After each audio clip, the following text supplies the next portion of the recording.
Hi. G'day. How you going? Is it just me, or are you guys sick of this castle not being finished? The lobby is complete, and all the rooms that come off the lobby are done as well. A couple of little adjustments I still need to make to them, and obviously still loads of maps to do, but we've definitely got a lot of progress done. If we come up the stairs that we built 2 episodes ago, there's nothing. There's nothing, just staircase after staircase after staircase after staircase after staircase. I think it's time we finish this thing.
The interior of the building is now complete. Let's go check it out. From the staircase we built a couple of episodes ago, this is the first room. This is kind of like a gallery, this room. It's meant to look like a sky and clouds, and you know, it's turned out all right. Most of these walls will get covered in paintings as we make them. This one here we will be able to fly straight out of because this is a level in Mario. But apart from that, this room is looking pretty good. Now if we come through this one, this is Tiny Huge Island. This is the one that I was telling you where I have a 1x1 map, a 3x3 map, and a mammoth 7x7 map.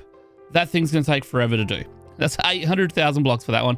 That'll probably be the last one we do. When you're in the game, it's kind of like you come in. If you come through this one, you're the same size. If you come through this one, you're a giant. And if you come through this one, you're really tiny. The way it's done in the game is that when you're sort of standing here, they all look the same. But as you walk down, the hallway gets bigger and bigger and bigger. And I kind of feel like maybe I got that nailed. I don't know. It's a hard one to do on this scale, but I think it's worked out quite well. Once the maps are in, that's going to look really awesome. On the opposite side, we have the mirror room. There's going to be a mirror in the middle. You got to imagine that this is one room up to this block here, and everything in front of me is the room itself.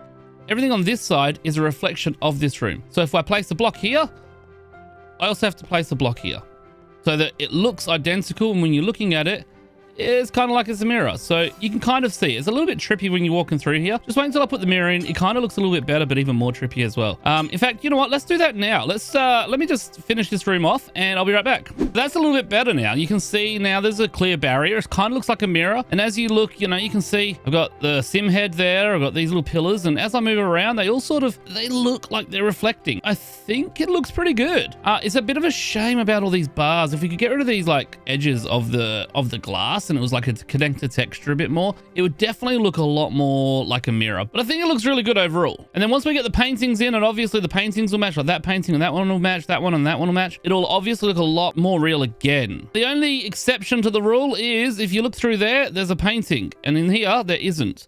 And that's because in the game, that is actually a bit of a hint that you can jump through this wall. We're not going to be able to jump through this wall because we can't jump through sandstone, but it's, you know, keeping it true to the game. And yeah. And of course, I had to put my head in here. Heading upstairs, and we have a giant hole in the wall. We're going to talk about that in just a moment. This room here, you can see, it's kind of meant to look like a bit of a sky getting higher and higher, and then it goes into blackness. And you can see there, if I zoom in, there is nothing up there. And then up here, we'll have a couple more pictures. I believe those two are peach, but I have to double check that because I can't really remember off the top of my head, but I believe they're both peach. Now, I know the sharp edge on the top is annoying, but if you look at the game, it does have that sharp, straight edge. So I've decided to copy it because it's a bit more real to the game itself. While I was building this room, if you're watching the time lapse, you might have noticed a lot of holes in the walls, and then I eventually just filled them in. When I originally built this, I needed some stars on the walls. So like this is meant to be like a starry sky, and I decided to use glowstone just like this all over the walls. When I started building it on the server, I decided I've got a better idea. If I put an item frame here, I can put a nether star into it, and then I can type this little command, which is trigger if invisible.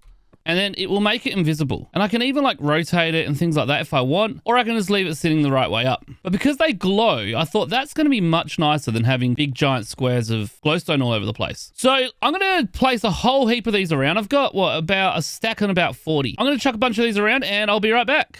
Are you ready for the grand reveal? There it is. I love the way this has turned out. You can see some of them are sort of sideways or some of them are up and down. It looks really good. I did run out of nether stars. You'll notice there's a couple of frames up there that don't have anything in there. Originally, I wasn't going to put anything on the top here because in the game, there was nothing up there. But then it kind of looked weird that you got the starry sky and then nothing up there. So I started building it out and I think I really like it, but I'm going to need more wither stars because I'm going to have to fill the roof, but I also need to come down all the sides here as well. So that'll be finished off at a later date. But when you look in this room, I think that just looks amazing. Those item frames really do ruin it. Once this is done, and again, I'll be blending it through here, it's going to look really great. And this roof's actually quite good because obviously there's a lot of flat ones up there, but you can also see like some on the side there as well. So if I look at it from this side, you can see some that are like facing downwards, some that are facing sideways. This gives it a little bit more of a three-dimensional dynamic to it. But before I can do any more stars, I'm gonna have to kill some more withers, and that's definitely gonna take some time. I've got the skulls, I've got shulker boxes and shulker boxes of wither skulls. But first, let's finish off this room. This shouldn't have a giant hole in the wall, so let's fix that up.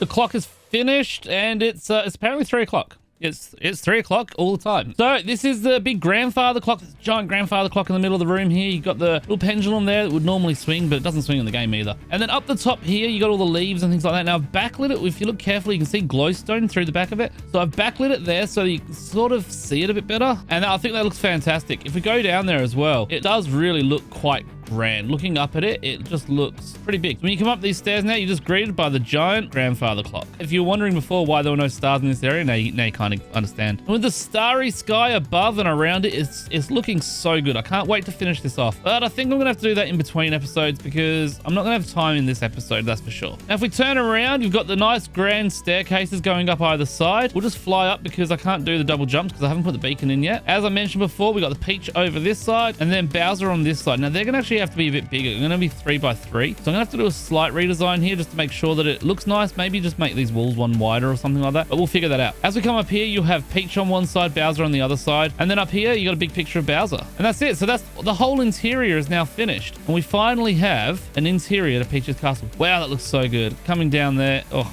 And from the outside, you can see there's so much to this castle. There's so many little rooms, so many different places you can sort of come into and come out of, and it's just looking really great. Another small little change that I made, around each one of these paintings, I had a border of sea lanterns. So I've taken those away now, so that way it looks like an actual painting hanging on the wall now. Because prior to that, with the sea lanterns, it just didn't quite look that good. Now, the reason I did the sea lanterns originally, because I wasn't sure if I was going to just make the painting or if I was going to do the frame of the painting as well. But because all of these paintings have their frames, I don't really need the border. So I think that looks so much better than it did before. And same as Bomb on Battlefield, same thing. I just think it stands out that little bit better. What I've also done though is I've actually surrounded the outer side here with the sea lanterns, and that way it stays backlit and you don't end up with a dark picture. You can see if you look carefully, there's a see that square on the inside. These are lit up at level 14. That one's level 13. Not a whole lot I can do with that without putting sea lanterns on those 4 blocks, which will then prevent me from flying out. So not really sure if I can think of a solution for that one, but let me know down in the comments if you have something. Another way to maybe have something I can fly through. Oh, I could do floating candles, I guess. I'll be right back. Nope, it didn't work. I tried the torches and there was 2 problems with the torches. First of all, for some reason it didn't fix the problem, which I thought was very strange because I was under the impression that all candles like this would give off a light level of 15, but apparently they only give off a light level of 12, so they didn't fix it. I then tried maybe even like hanging some torches off here, but that doesn't really do anything because the sea lanterns are a light level of 15 and the torches are a 14. So this sea lantern and this sea lantern make the block that this torch is in into a 14, and the torch itself makes that same block a 14, so it's not really making any difference. But if you can think of another light source other than a torch, it needs to have no collision box. When I place the candle, see how I step over it? It's because it's got a collision box. I go through the torch, I just walk straight through it. If you can think of something, let me know. And I'll definitely change it up because while I'm okay with this one, and especially from a distance, it's not that noticeable from like back here. It is one of those things where it does change the color of it. Like the white is definitely more of like a cream on this side. And while I was building, I noticed this sign. So before I started building, someone must have come in here last night and they said, rating 2 out of 5, felt really fatigued when I walked in. That'll be referring to the Elder Guardian. The Elder Guardian was being quite a pain, so I've actually had to just temporarily move him. He's just sitting, he's just sitting there. He's getting a bit of a suntan, and yeah, he's not very happy. But you can see I just sort of poked a hole through the wall and pulled him out. While we're building, I thought let's go do one more last time lapse for this episode. Down the hallway here, if we go all the way to the end, we can go out into the courtyard. No, we can't. No, we can't, because there's no courtyard that's been built. In fact, this just goes straight out the back of the base. There's meant to be a big courtyard out here with some ghosts and stuff like that in it. Let's jump straight into that time lapse and let's build this courtyard.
Courtyard is now finished. Later on, I will move some gas in here, but I might see if Shane wants to help me with that because I just like watching him get shot by gas. It makes me smile. It puts a smile on this handsome face. We've got the star, we've got the little pond, we've got all the trees. There's the exact same amount of trees and all the rest of that. A little bit of a flower garden over there.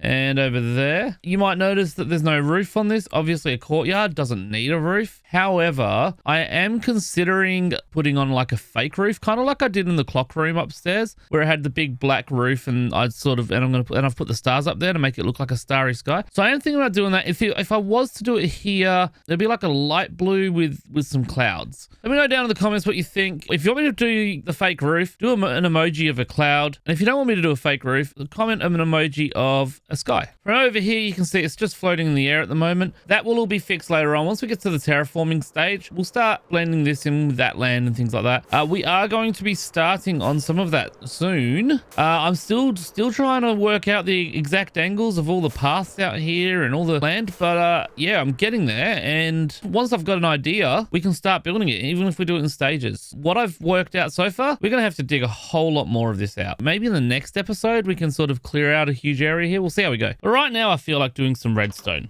For some of these maps, I need some crimson hypheny, which is the standard crimson red nether tree, and it's just like the four-sided one. And I also need to have them stripped. Since this is bomb on battlefield in this room, I kind of feel like this is where I should put all my blast chambers this season. This whole area can eventually just be blast chamber after blast chamber. This is quite a large area, believe it or not. So I really need a big nether tree farm here. I found this amazing design by Nicolia that is super simple to build. It will give me 200,000 drops, and that includes the funguses and things like that, but still gives about 70,000 logs per hour, which is about 40 shulker boxes of logs per hour. And I only need about half of that. This farm looks pretty simple, so I'm going to just quickly build it and I'll show you how it works when it's done. That is complete. Believe it or not, all of that on the screen right now will produce about 200,000 items per hour, which includes 70,000 of the nether wood blocks. I really like the use of a couple of things in here. Like, he's used waterlogged leaves here so they don't explode. And I thought that was a really cool little feature because usually it's just obsidian or something like that.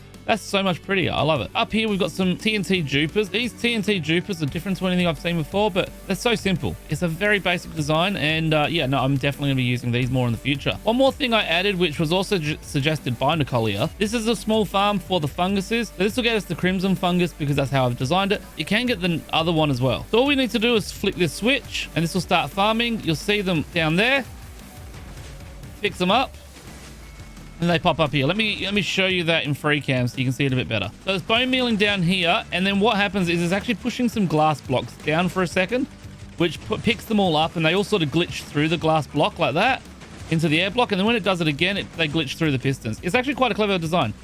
I've seen this a few times before. Then they come around here. All the wart that I want comes in here. Everything else is going to come along this line. And as you can see, it gets bone mealed. The funguses from here are going to end up down here. And they end up going into this dropper here and just get shot out into the cobweb, which makes them drop directly into the hopper down there, as you just saw. That will keep this chest nice and filled up. And as you can see, it's filling up quite nicely now. Now, I haven't actually tested the farm with a tree yet. I've turned it on. I've made sure that it didn't blow itself up, but I haven't actually tested it with a tree yet. So to start the farm, we just crawl in like this, and then we get the fungus in our hand. Fungus will go there. We flick this little lever here, and then we just look there and we just hold the right clicker. It's going pretty quick. We flick that to turn it off, and it is going absolutely crazy. Oh, maybe I shouldn't have come out so quick. Let's run the farm again, but this time we'll run it with replay mod going. We'll try and see what's happening in the background and make sure that it looks like everything's working fine. Here we go. TNT jupers going off. This is not sped up at all. This is a full speed. They just keep pumping out. This is the pistons pushing them out. Tree grows, gets pushed out. This is slowed right down. This is 10% speed, 1/10 of normal speed. This is a clever use of doors and trap doors against walls to make them trigger observers to get them to trigger when you want them to. Very clever use. Back to full speed, we have the blasting of all the logs, and you can just see them falling into the water there. And finally, we have the collection system. Let's see what it looks like as we go around the whole thing. This is about 3 times normal speed. So it's not actually that much faster than regular speed, but it is just insane, this thing. It just pumps out the logs, it pumps out the fungus. It does a lot. Back to you, Sim. All right, I think that's long enough. I've got a good kind of problem to have. I ran this farm for about 30 minutes. That's it. And the storage below is already completely filled with a combination of nether wart blocks, the wood blocks, more wood, more wart, everywhere. This thing is completely chockers. It filled up so fast that in half an hour, the entire system filled up and overflowed. We had heaps of stuff just end up in lava, which is a bit of a shame, but I cannot believe how much we got in such a small time. There's 21 double chests underneath this and all the hoppers, and they're all completely full. That'll be enough for now, I think. We're definitely going to have to upgrade this storage system because there's not exactly a lot to it, but I'm going to have to leave that for another day because sadly that is all I have time for today. I really do hope you've enjoyed the episode. If you did, make sure to hit that like button. And if you could leave a comment, it'd be very helpful to the channel, even if it's just your favorite emoji. Just any kind of engagement helps. And of course, if you're not already subscribed, make sure to do that before you leave. I'm Sim, this is Pandacraft. Thank you very much for joining, and I'll see you in the next one. See you later, everyone.